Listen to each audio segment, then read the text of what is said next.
మీకు తెలుసా, మీరు టెంపుల్ కు వచ్చి ఏదైనా కోరుకుంటే అది కన్ఫామ్ గా జరుగుతుందని? కలియుగంలో కలి ప్రభావం వల్ల ప్రజలు ఎన్నో బాధలు ఎదుర్కోవాల్సి వస్తుందని, ఆ బాధల నుంచి రక్షించడానికి అన్నవరంలోని రత్నగిరి కొండ మీద విష్ణువు, శివుడు, బ్రహ్మ కొలువై ఉన్నారు. అది 19వ శతాబ్దం పిఠాపురం దగ్గర కొమ్మరిగిరి అనే ఊర్లో నేరేలమ్మవారు ఉండేవారు. విగ్రహ రూపంలో ఉన్న అమ్మవారు, ఇక నేను ఇక్కడ ఉండను, రత్నాలు ఉండే కొండకు వెళ్లిపోతున్నానని ప్రజలకు చెప్పి గజ్జల శబ్దం వినిపిస్తుంది. అలా కొంతకాలం తర్వాత గోదావరి జిల్లాలను పాలించే రాజు ఏనుగంటి నారాయణ గారికి కలలో స్వామివారు కనిపించి, నా పేరు వీర వెంకట సత్యనారాయణ స్వామి, నేను రత్నగిరి కొండపైన ఉన్నాను, నా విగ్రహాన్ని బయటకు తీసి ఆలయాన్ని కట్టించమని చెప్పి కలలో నుంచి వెళ్లిపోతాడు. ఆ నెక్స్ట్ డే రాజుగారి సభలో ఆయనకు వచ్చిన కళ గురించి చెప్పి ఆ కొండని తక్షణమే వెతకమని చెప్తాడు. అప్పుడు వాళ్ళు నేరేలమ్మ గురించి చెప్తారు.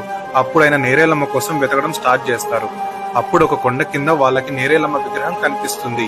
ఆ తర్వాత స్వామివారి విగ్రహం కోసం వెతుక్కుంటూ కొండపైకి వెళ్తారు. అప్పుడు నేరేలమ్మ ఒక పెద్దావిడి రూపంలో వచ్చి అక్కడున్న పుట్టలో ఏదో ఉందని చెప్తుంది.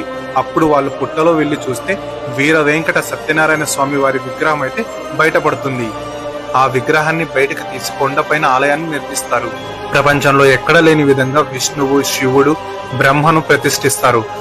అలాగే నేరేలమ్మ విగ్రహాన్ని కూడా ప్రతిష్ఠిస్తారు. ఈ ఆలయం గురించి ఎంత చెప్పినా తక్కువే. ఒక్కసారి మీరు కూడా విజిట్ అవ్వండి, మీకే తెలుస్తుంది.